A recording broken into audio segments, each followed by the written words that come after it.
you're live.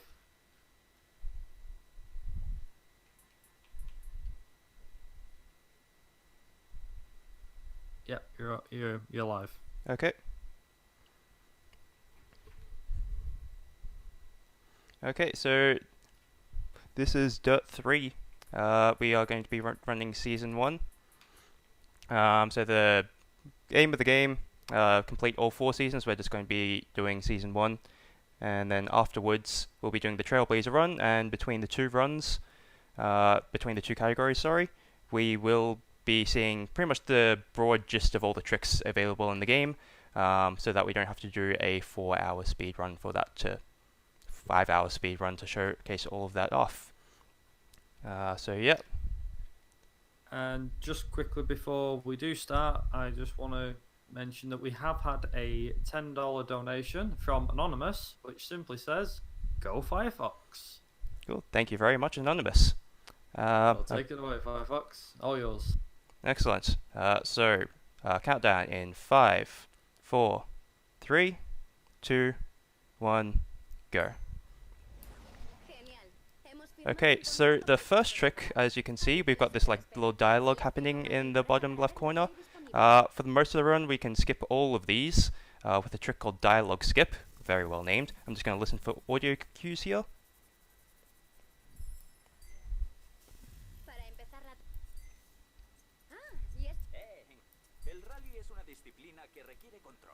Whoops. Give me a sec to fix this up. I accidentally... Okay, there we go. Okay, I'll just explain what happened there at the moment. So, a side effect of doing dialogue skip is that I am currently running the game in windowed mode, and I accidentally full screened my window, so I just needed to fix that up. So how dialogue skip works is that whenever there's that little dialogue section, you cause lag to the game, and that lag cuts out the dialogue. So what I was doing there is I was clicking on the window and making the game think I was moving the window around, which causes the lag to happen, and which skips the dialogue. We used to do that through simply toggling between full screen and windowed mode using Alt and Enter. But on a hot day, when I was messing around with glitchless, I accidentally activated dialogue skip without actually doing any skipping intentionally at all. So basically my PC had just lagged out at that point and discovered that it was simply just lag that had caused that, and then from there we managed to optimize it and figure out that we can just move the window around to cause that initial lag instead, which is a lot faster than waiting for Alt and Enter to retoggle everything. So first race we have here is Finland Rally S2000 class, which has some unique tech showcased there. That was a bit slow, but the gist of it is that if anyone here is a fan of Initial D, we basically do the gutter trick, where we drop both our tires into these gutters here, and basically get a lot more grip in the turns, and we basically turn on like a roller coaster. It is a bit tricky though, because if you go a bit too fast, you do get kicked straight out of the gutter, and it causes a not so nice crash. So yep, we got 2 Finlands here. One more dialogue skip here. Let's try not to double click on the window again, because trigger happy fingers. So you can also see that we're currently running the game in Spanish. I mentioned before that we used to have a glitches category, and so we would run the game in Spanish for that specific category. However, because the dialogue sequences are a lot faster, but it turns out, I found this only a couple of days ago, that it's also faster to run it in when doing dialogue skip as well. And there's 2 reasons for that. One, dialogue seems to cut out faster on Spanish for some weird reason. And 2 is that whenever we load back into the front end from game, it tends to load a little bit faster for whatever reason. My current theory on that is that the audio files are smaller, and therefore it's a little bit quicker to load. So we actually save quite a significant time at the end of this Season 1 run, because we're going in and out of front end doing the Gymkhana Academy, quite a bit and save almost about 4 seconds there, which is over the English version, which is quite insane. I should also mention okay, he's off the track there. The current assist and difficulty I'm running on. Whoop, gotta run here. Missing that. Yeah, wanted to get in there a bit sooner, but all good. So we're currently running on difficulty 5, with all assists off except for automatic gears. That's just a personal preference. I don't like to focus on manual gears. And with all damage turned off, because why would we want that turned on? So yeah, difficulty 5, we have a maximum of 6 difficulties in this game. So we want to go into the highest difficulty that is safest to run. Difficulty 6 is a little too hard, you have to play 2 perfectly, and for safety reasons it's just easier to have that backup. More dialogue skipping. And having it on the highest difficulty makes it so that the AI is as competent as possible to make overtaking not awful.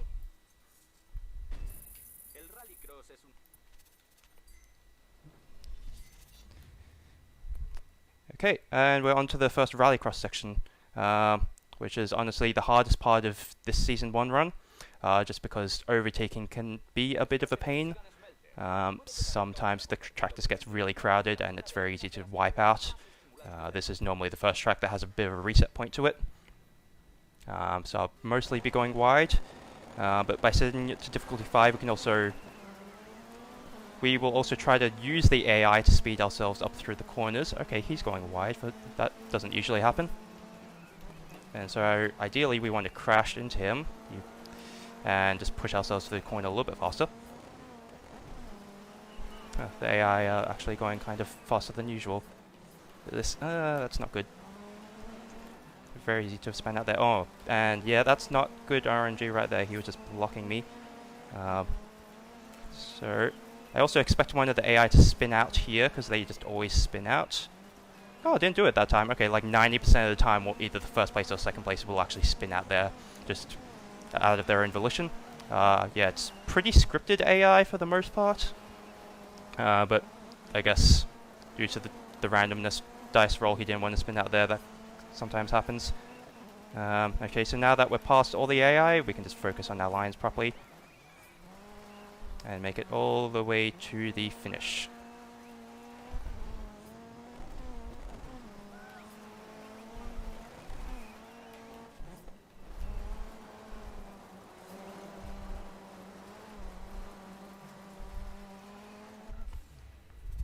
Okay, that's the rallycross done.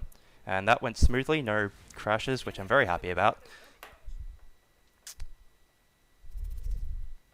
And now I think the next one is head-to-head. Can't quite remember, but the route is fairly straightforward. Pretty sure we just unlock the final here. More dialogue skipping.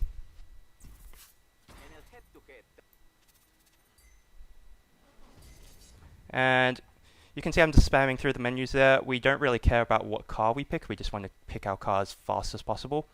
There's some differences between the cars, but for the most part, they're very well balanced. Especially with tuning, especially if we don't tune the cars, because we just don't have time to tune the cars and make them a bit faster. We'd lose too much time in the menus over the actual tuning process.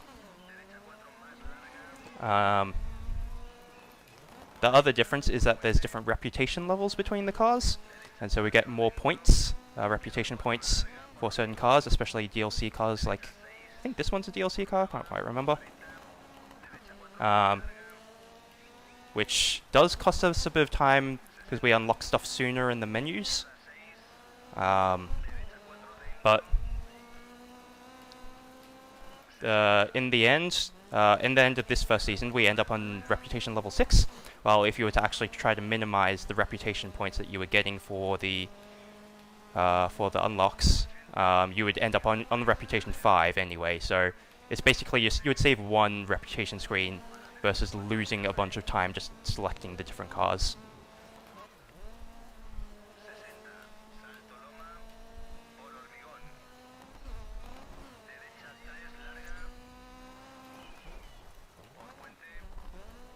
focus a little here.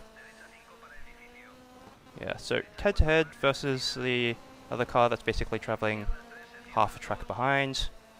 A little cut through here. Don't want to full stop into that, into the side of the bridge, because I've definitely done that before.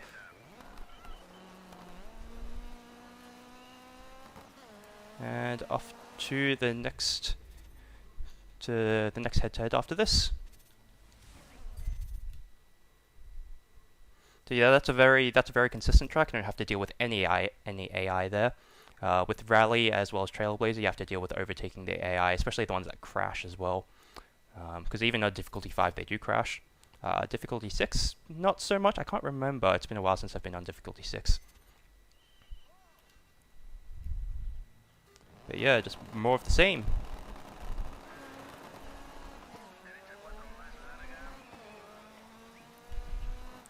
It is also RNG dependent as to which side, because you can start in the AI's position instead and do the track, and have a different starting point for this track.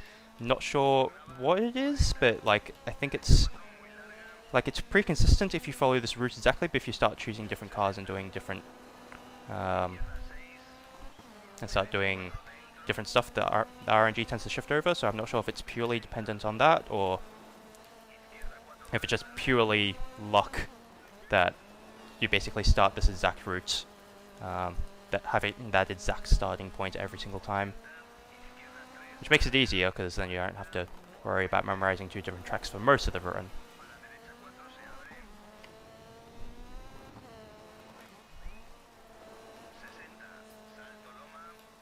So yep, general driving techniques, follow the racing lines, minimize airtime. That's one of the big things in this game.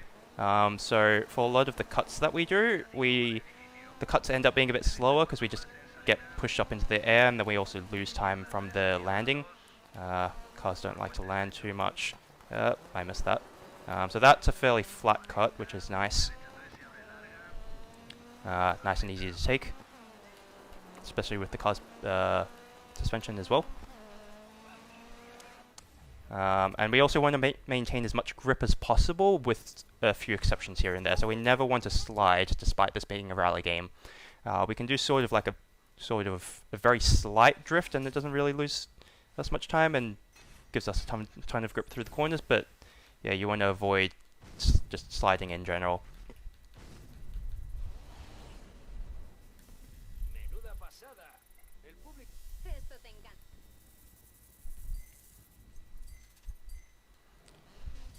Another rallycross event. This time we are visiting Aspen, which I believe is Norway. So first, snow track. More AI to overtake. This one's a little bit safer because the track's just a lot more wider, so you can just predict the AI much easier, and you just have a lot more room to work with. So that previous rallycross we did is a very narrow track, which is why I tend to crash more often than I would like in there. So we're going to go for a bad racing line here. Just go on the inside and jump between the AI. Get him to push me through the corner. Save as much speed as possible. Oh, what is this guy doing? Maybe I can squeeze in around here. I think he's acting a bit drunk. He's swerving all across the road. Normally the trucks are the only ones who are drunk. But yeah, that swerving is very annoying to deal with.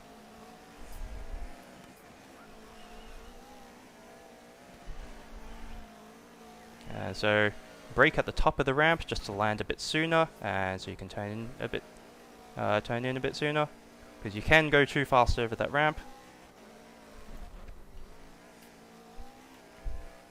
No need to really do it for the first lap because you've got a bad line trying to overtake the AI anyway.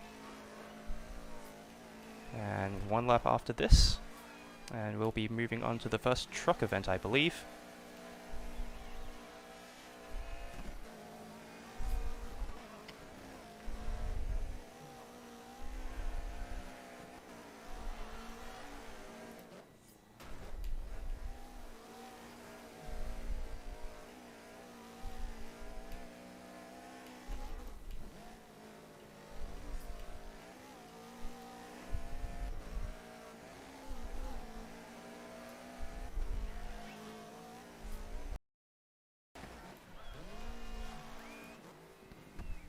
It's gone a bit wide again, but should be good.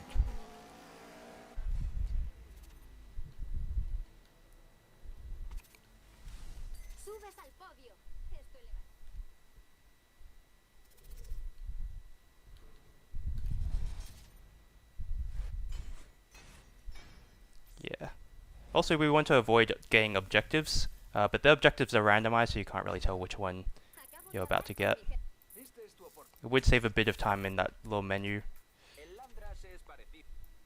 In that menu that shows the results of the match. So we would save a bit of time if we didn't have the objective thing there.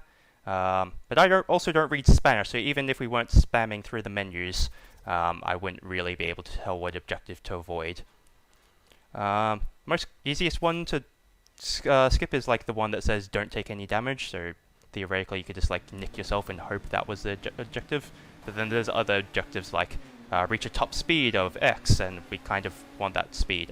He's pushing me into the yellow trucks. Stop taking the inside line. Okay, this is a bit more chaotic than usual.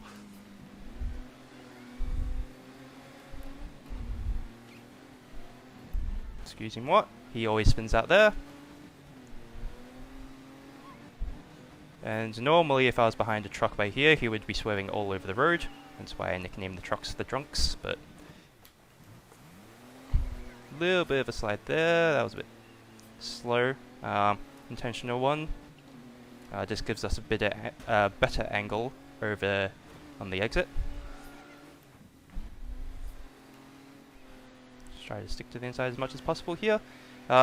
In terms of for a lot of events, you get to choose between whether you run with trucks or buggies.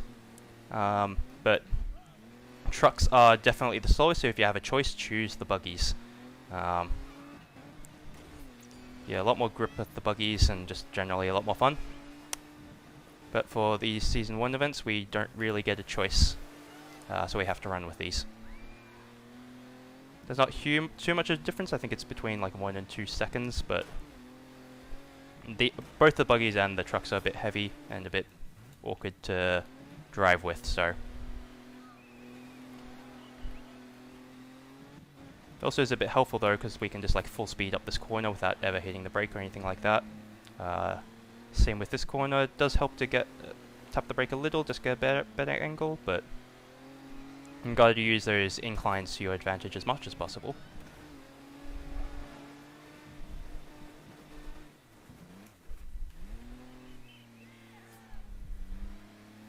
And with that, we are done with the first of 2 Land Rush events.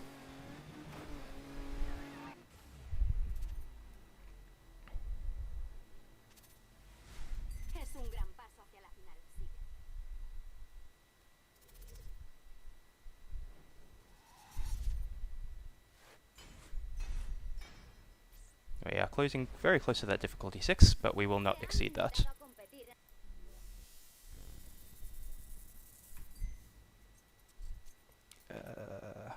That one. I would normally have my timer up on screen that shows a different route, so I'm going off memory here, so I was a bit like questioning myself as to whether that was actually the correct call or not, but that would have been bad if I went for the wrong event.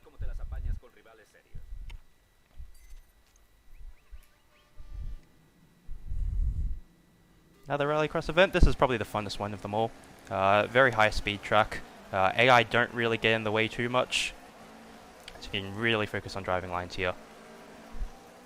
Also a little bit of water tech. Just go around the water.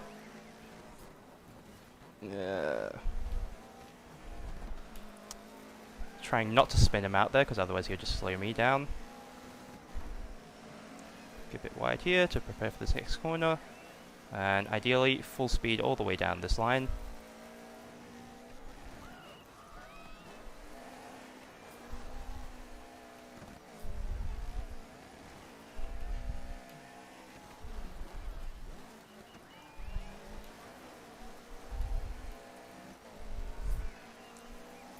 So yeah, I think with difficulty 6 you'd normally take at least a few laps to overtake all the AI, but anything lower than that you can overtake them all within the first lap.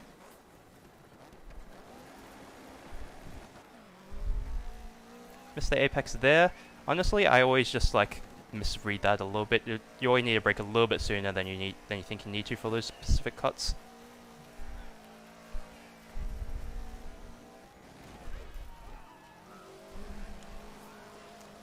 But you don't really lose too much time if you miss it. It's kind of a small optimization.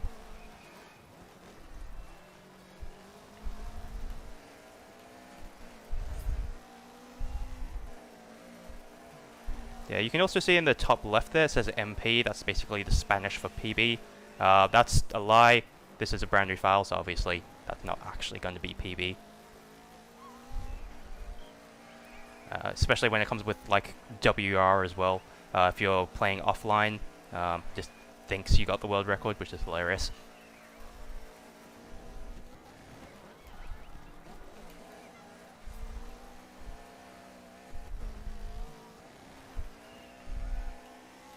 So yep, one more lap of this.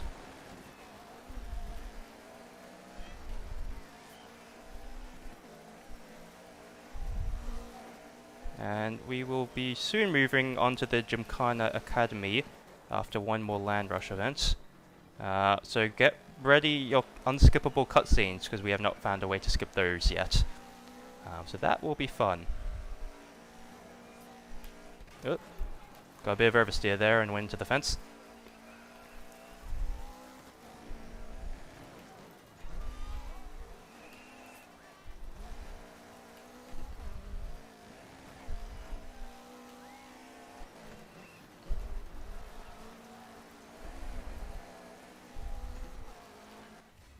For the most part, the physics of this game are very controllable, except when you go over a bump. If you go over any sort of bump, there's like a 20% chance you're going to go into a tree, so you just got to be a bit careful about that. Especially if you go over a bump with no grip.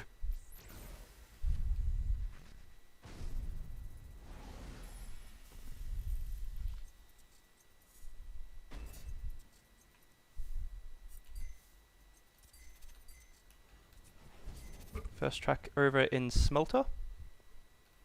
And there is a bit of a tech here to avoid a gigantic pool of water, but it does come with some risk. So either this is going to go very well, or I'm going to full stop into something in midair. So let's hope that doesn't happen.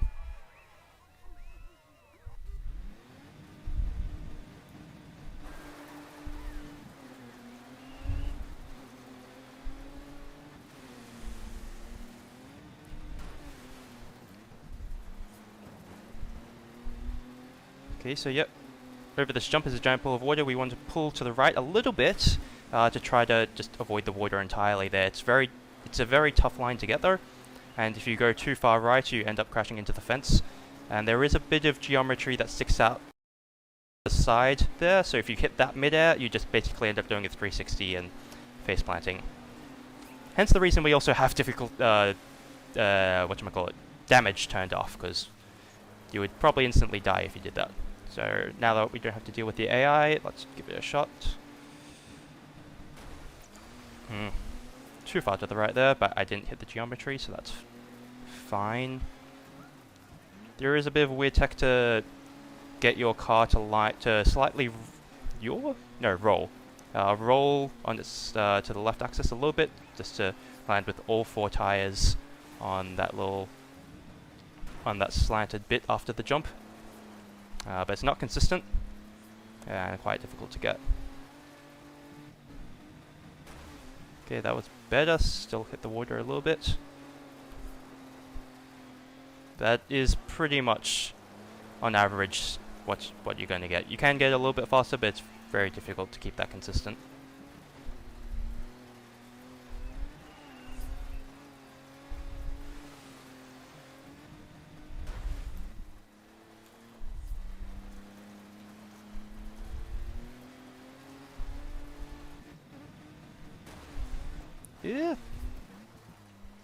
Yeah, so landing on all four tires is ideally the way to go for that, but yeah, if you land on two tires, then you tend to get those bounces and causes even more air time, so you just lose even more speed. Because, you know, when you're in the air, you can't accelerate, so logically you're just going to go slower. I am using a controller. But I do, when actually going for proper PvE attempts, I will spam through the menus with a keyboard. Oh, more dialogue skipping.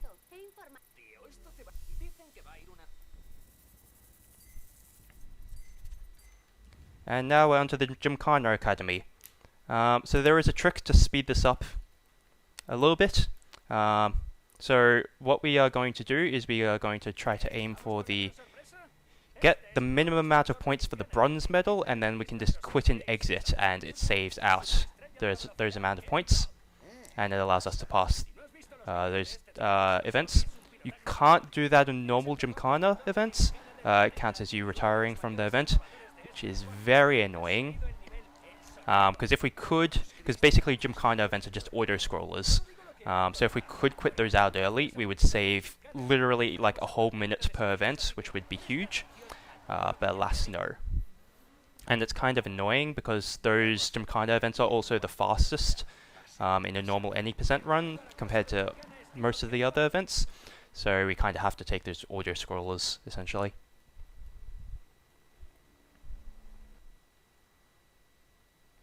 So double cutscene, skip here, just Spanish Ken block telling us what to do. Take the intended route with the Smash tutorial, better to go a bit slow, and hit all the Smash blocks, than to accidentally miss them.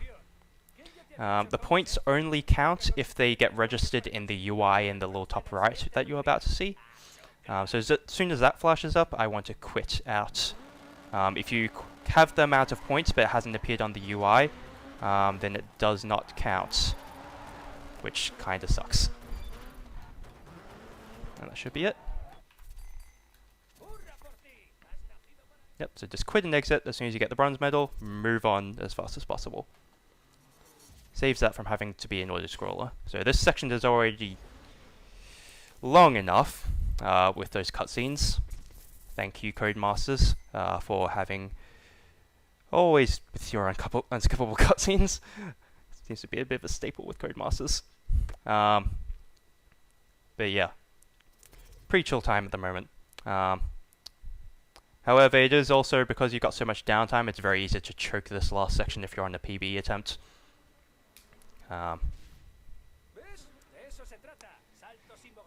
Yeah, I've definitely had many chokes, especially at the donut tutorial.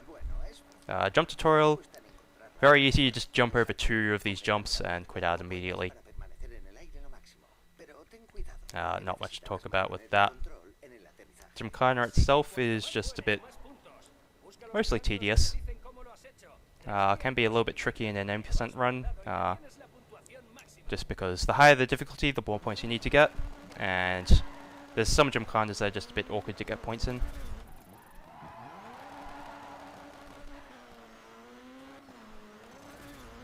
Oh, what? Okay, for some reason, normally that would be 2, but I guess I didn't have enough speed for that second jump. Thought I would normally get a bit more points for the first jump, which is why I was a bit concerned there. So that sucks, and it's the first time that's happened as well, which is kind of annoying. Usually that's a very free tutorial.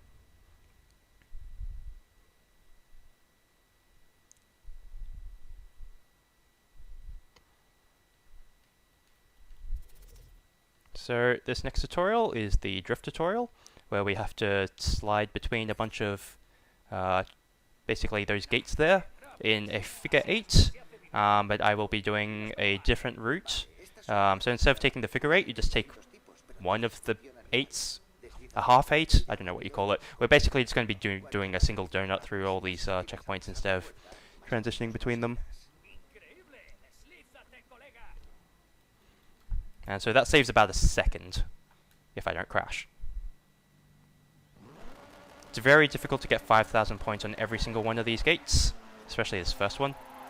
So we normally want to take about 6 gates instead of optimally what would theoretically be 5.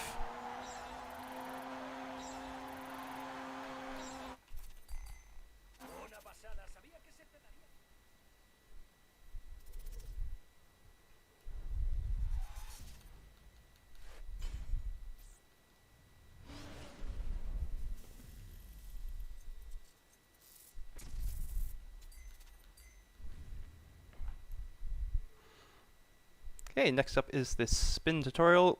Fairly easy, we just need to do a single spin and then exit out. So definitely one of the easier of the tutorials. Like, they're all generally pretty easy, it's just very chokeable. Very chokeable. Las zonas de derrape me parecen imposibles.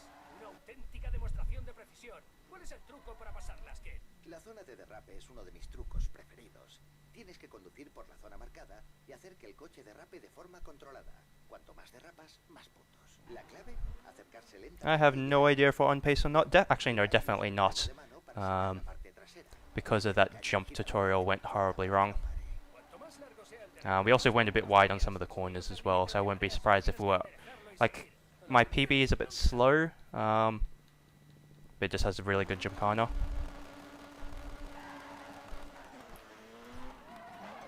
But that was bad.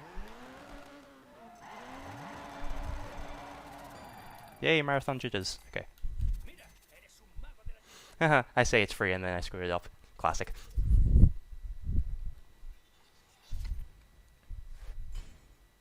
And before I get the donut tutorial perfectly.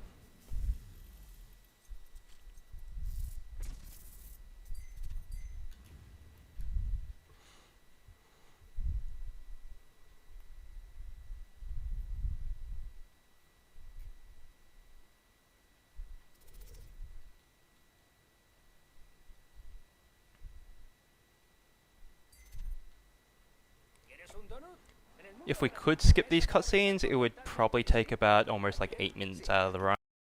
Find a cutscene skip. That would be amazing. The also other biggest slowdown point of the run is when loading in-game. So Codemasters, in order to make PC and consoles the same, when you're loading into a race, they have a fixed loading time.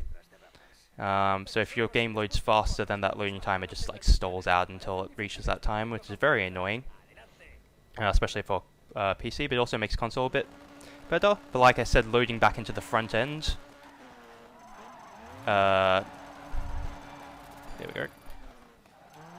Loading back into the front end is still loading time dependent. Yeah. Not the worst donut I've ever done. So if that does go wrong, I normally just like actually touch the donut poles instead, which instantly loses your combo.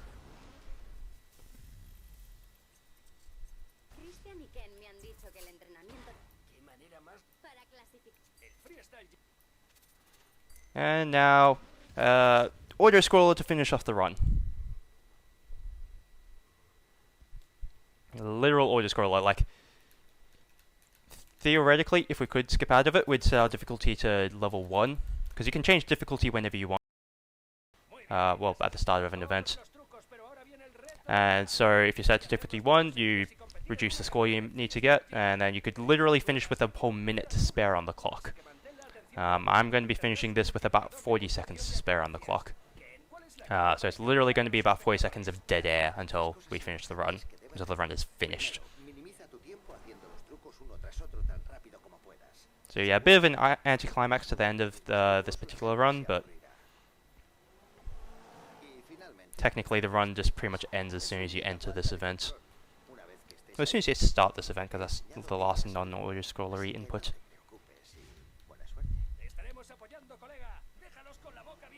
But just in case we ever do find a way to skip all this, then the run ends at the end of this event.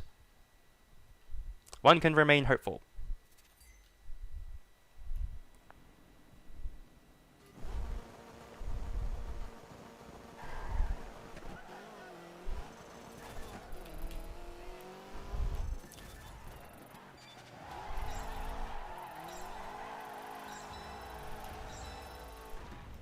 So if you did want to maximize out your Gymkhana score, you would actually want to, you have a multiplier that's like times 1, times 2, times 3, at that little triangle section there.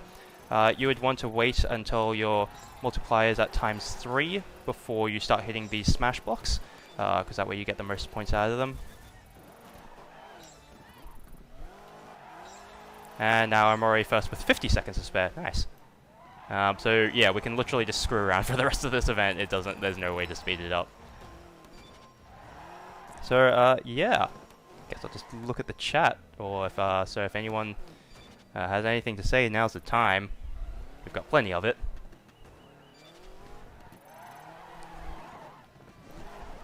I was actually just going to say, nice Scooby. Sorry? I very much approve the yellow Subaru.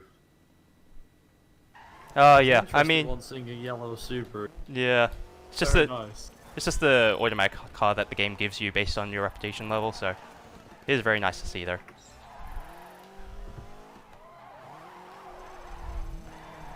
Five, 4, 3, 2, 1, time.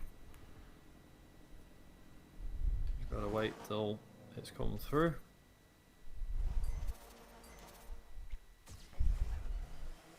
So yeah, I'm expecting that to be a 34.50 because that was very slow.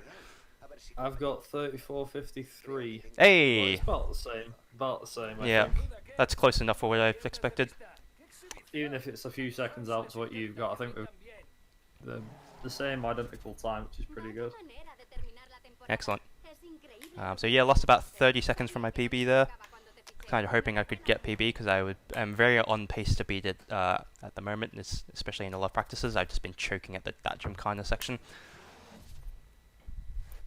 But with Yeah, that, with that, that's the season one run done. I couldn't even say that then. Yeah, season 1 run done. I think you've got the Trailblazer run next. Yep. So it's literally just a case of quick swap over. We're gonna go to a quick intermission, just while FireFox gets this thing set up, and then yeah, be right back.